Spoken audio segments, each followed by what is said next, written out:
As a kid, never would I have thought that it would be possible to combine and morph all my favorite gaming consoles into one small, pocketable, portable device. And we are living in the future, ladies and gentlemen, because today I'm going to share with you the best mid-range, what I would call the true retro handhelds, around 100 or under dollars. I'll phrase it like that. Today's video is sponsored by Rakuten. Do you do online shopping? Why not save more money? Look at all the amazing stores that are offering cash back. They're always offering great referral incentives, so not only do you help me and my channel, but you also get to save more money yourself by the offers that they stack on top of your cash back. So save yourself from inflation this summer by signing up to Rakuten in the description below. But now, back to the video. I initially purchased the Retroid Pocket 2S, and initially I was anti-grip. I wanted this thing to be as slim as profile and actually pocketable. And for most games, most retro games, I do enjoy playing in this style. I'm classically a PlayStation gamer and back in my youth, so I always prefer to have the thumbsticks on the bottom in most cases. So all these retro games, having the directional pad on top is preferable for me. However, when I switch up to games on the N64 or Dreamcast and I'm using the sticks more often, it's not as perfectly comfortable when you're playing for long periods. So I went ahead and I found the grip and I got these awesome Dragon Ball Z stickers that my brother ordered.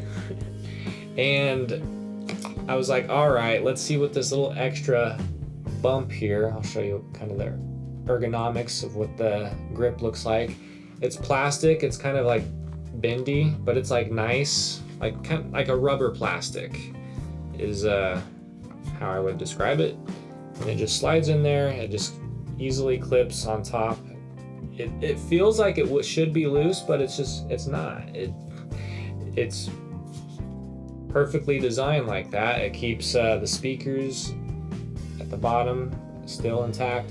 So just having that little bit of palm grip while you're playing on that lower thumb, it just makes it for a better feel long term.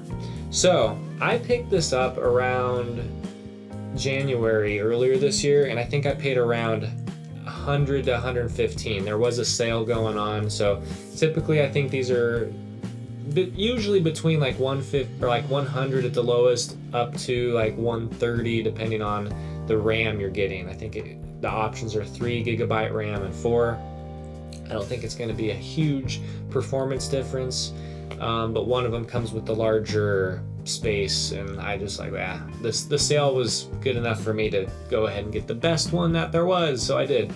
Fast forward a couple months after, I start to see this other handheld, much in the same design as this, which is what I was looking for with sticks on the bottom, for almost half the price.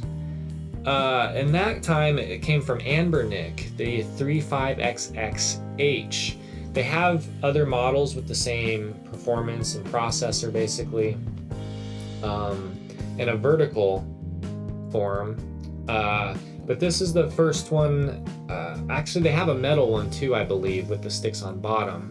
Maybe they have one with the stick on top too on the left. So it's like they have options. So I really do appreciate this company. They're coming out with a lot of new handhelds as well. So keep an eye on Anbernic products. But as far as like the true budget and retro system, you can't go wrong with the Anbernic 35XXH. The same size screen as the Retroid Pocket 2S. It's a 4x3 screen, 3.5 inches. And, you know, most games, especially that I play with like Game Boy Advance, SNES, Super Nintendo, like all those older games fit beautifully on these screens. Some of them not perfectly, but it's actually bigger than some of the older Game Boy screens anyway. So, you know, I appreciate the size for most of the systems here. Now there are a couple like these.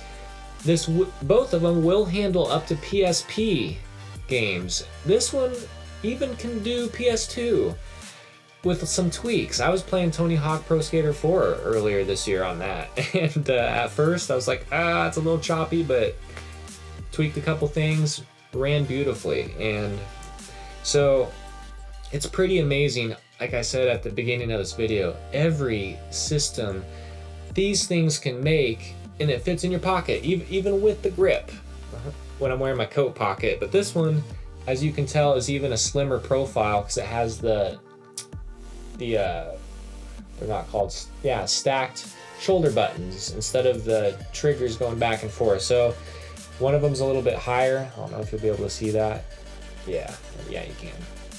So 1, 2. I also really love on the back of this, it has these little grips that this one didn't have. So just holding this in your hand, it's a better feel. I like what they did on the case.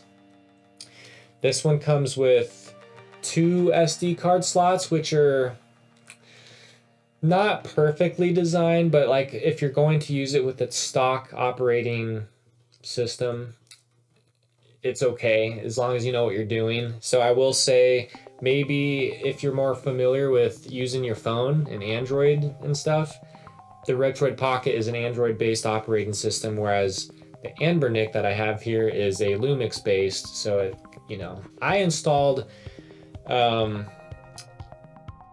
operating system called Batacera and on one of the devices, and I feel like that has the best user, I don't know if I should say user interface, or just like when you boot it up, music's playing, it has video clips of the game that you're sampling, so it kind of like gives you an idea of what the game's about. So some people that have to go through all these huge lists of game libraries, they can kind of see what the game will look like, play like, and if they're not familiar with it. So I really like the Batacera operating system a lot, even though the stock operating system, they made a lot of improvements with the Anbernic.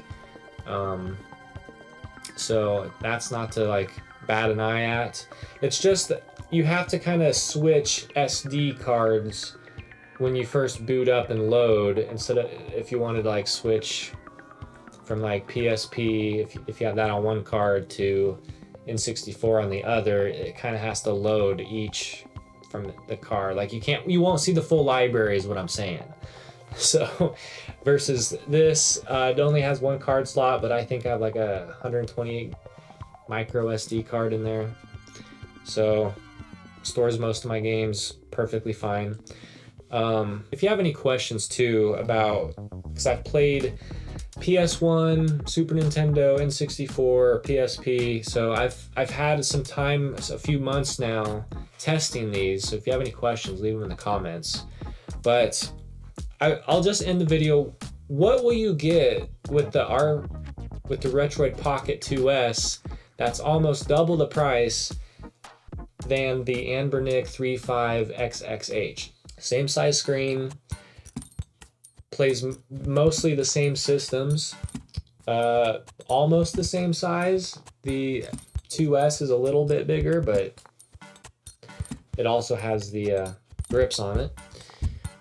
So this is a slimmer profile. This will fit in your pocket, so that might be a plus. About like ergonomics, it feels just like it's more portable, I guess.